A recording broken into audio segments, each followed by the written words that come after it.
Hello everybody and welcome to another collection update.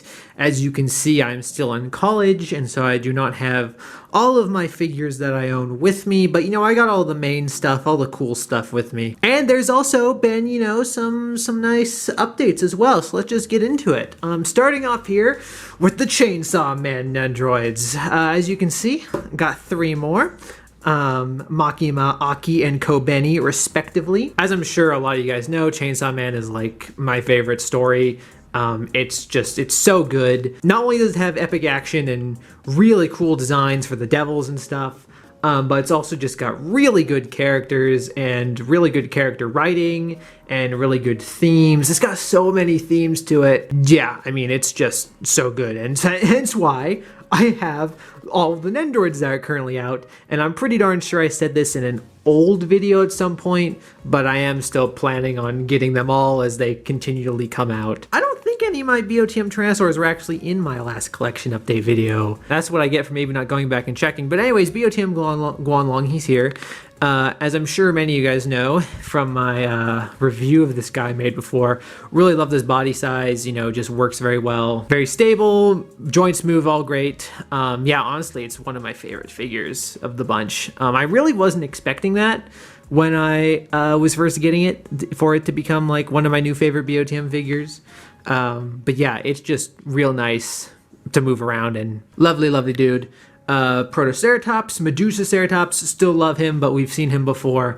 Teratophonius, whatever the species name is. I am very happy I got this guy. Just his color scheme is so pleasing with the black and white. Not a lot of black and white BOTM figures. There's another one right there, but I just think he's really gorgeously patterned, and he goes very well with the Utah Ceratops, which of course it lived with. I think it's really neat when you can pose animals together that, are contemporaneous, because, with dinosaurs you get so used to you can't put them with put them with each other and also be accurate, because so many of these animals lived in very discrete time zones.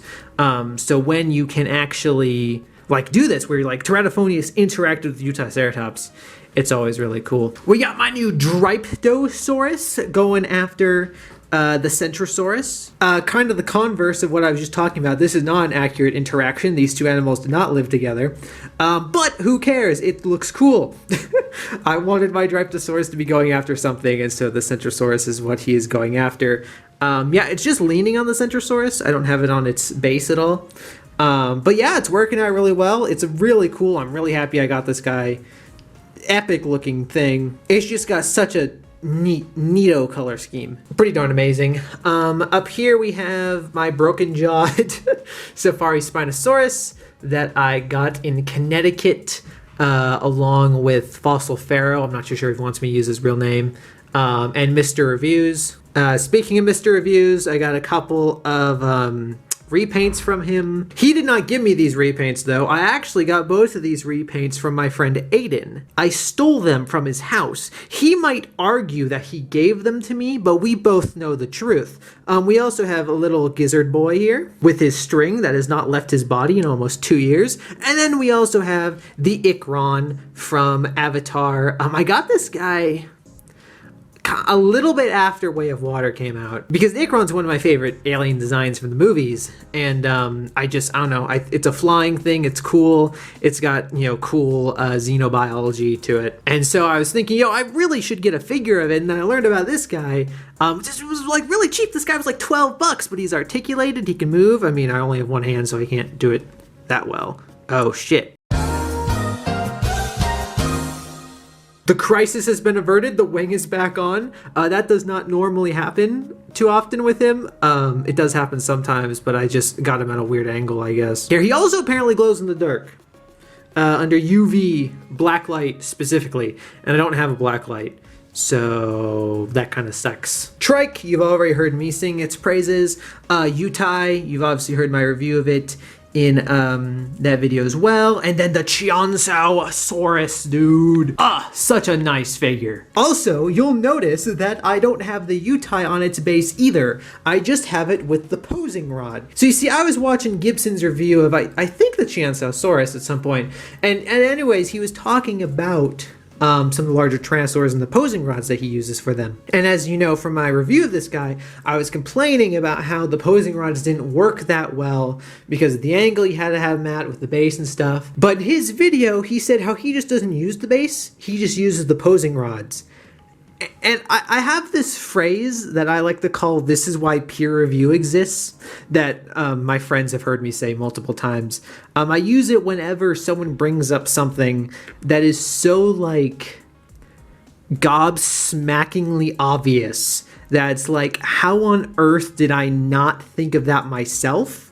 Like, it just never occurred to me to just have it stand without the base, but put the posing rod under it. But it's so obvious in hindsight. But anyways, yeah, it works. It works great, as you can see. Way better than it did before. He is unintentionally, I didn't mean for this, using the Styrac a little bit for support, but as you can see, like, not much. And he's been sitting there for just over a month now. And I mean, he just has not moved. I mean, this has worked way better than I thought it would. And the Rex, as you'll see here in a second, I have it the same setup. It's also been sitting there for a little over a month now, and nothing has happened with it either. From what I've been seeing and learning, I really do think the key to getting posing rods to work for these guys is getting it to be directly under the body. So like this guy right here, unfortunately my Suski Tyrannus suffers from posing rod does not fit into its base that well at all. So I can't use that, which really sucks. It's one of the kind of bigger BOTM issues I've had in a little bit. But so I have my own posing rod using for it. But as you can see, it's too big. I don't have one small enough to fit under him. I'm using the Zuni to like kind of prop it up. And so he's kind of in the same boat as the big guys were before, where like this kind of works, but not like super well. Luckily, he's a fairly stable figure to begin with. But when you have it at an angle this much, there's a lot of pressure pushing here where there is no base to support it, right? And that's really the issue I was running into before and with other stuff. You really want to try to get the posing rod so that the base of the posing rod is almost directly underneath most of the weight that's being put onto it in order for it to hold everything up well. So yeah, I'd recommend getting posing rods with some smaller bases like this so you can fit them under more easily, not get ones with super long arms either, because trust me, like, it can kind of be surprising how short of arms you actually need for these things, considering their size. But yeah, that's basically the main shelf right here, but we have the secondary shelf right over here. So this right here is basically just an Nendoroid shelf and the 1/35th BOTM shelf, because I like having both these guys with each other since they actually scale with each other, and so they've just kind of got shoved over here with the rest of the Nendoroids. But yeah, we got Ervin up here. He was here last time. We got Walking with Rex, which, as you can see, I've had him like this, just with both articulated legs. I don't even have the standing legs on him. Same with the Utai back there. With this posing rod, sitting like this for a little over a month now. We then got the Konosuba gang. I know they were not here last time. We just have Aqua and Darkness doing their thing, and then we have Kazuma being a psychopath, and then, I don't know, Megumin's concerned with him being a psychopath. You know, typical Konosuba antics. You've already seen these two. They're having a grand old time. Hanji was here before, admiring our Triceratops friend. Rhino was here before, but Aaron is brand new. They're just, I don't know, having a disagreement or something. Aaron's Nendoroid it's okay. I mean, like, there's no like actual flaws with it production wise, but just it comes with such little stuff, and the stuff it does come with it's just dumb. I don't know, I'm just gonna say it, they're dumb things, especially when this is season 4 Aaron. There's so much stuff they could have done with him. Like, I know me and my friends literally we came up with a whole list of cool additions and features that we'd love to see Aaron's Nendoroid come with. And we never thought we were going to get them all because we had a list of like literally at least 10, maybe more things.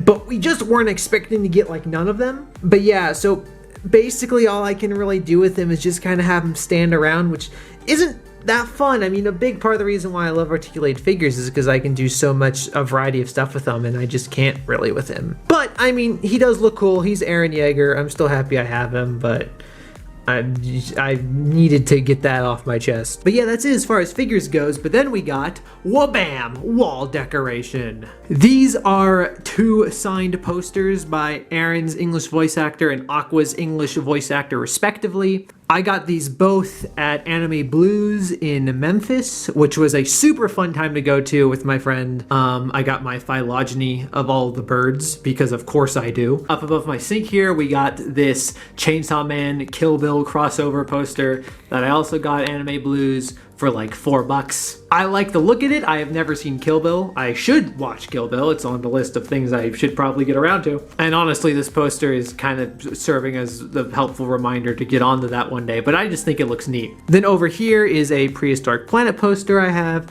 and then the next one is a minor spoiler for Chainsaw Man. For those of you who haven't read the manga, it's not a big spoiler. It's not a plot spoiler. It's kind of more just like a funny panel frame, but you know, I just thought I'd warn people real quick, so you got like skip ahead 10 seconds if you don't want to see it. But anyways, here it is. It's Denji riding Beam in one of the greatest manga sequences of all time. And then we have the Future Devil here above my bed, just because I think that's kind of funny, and I had him left over from when I made the Spider Dino video. I didn't really know what to do with him, so there he is. And then I don't know, just for the heck of it, I don't really have most of my manga at the moment. I have all of Chainsaw Man Part 1, but it's at my parents' house at the moment. So the only manga that I currently have right now is Goodbye Eri, written by Tatsuki Fujimoto, the writer of Chainsaw Man. And yeah, I also cannot recommend this story enough. It is so good. It's basically just how many crazy plot twists, but plot twists that still serve the story, not just plot twists to have plot twists.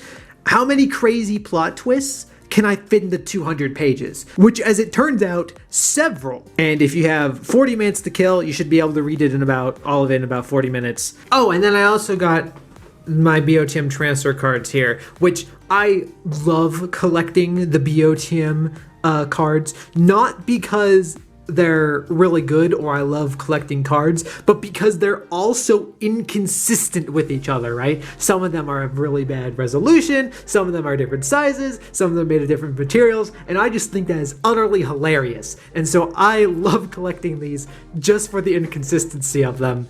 Obviously I just have these ones here, but it'd be more obvious if I had all the rest of mine. But yeah, that's it for the collection at the moment.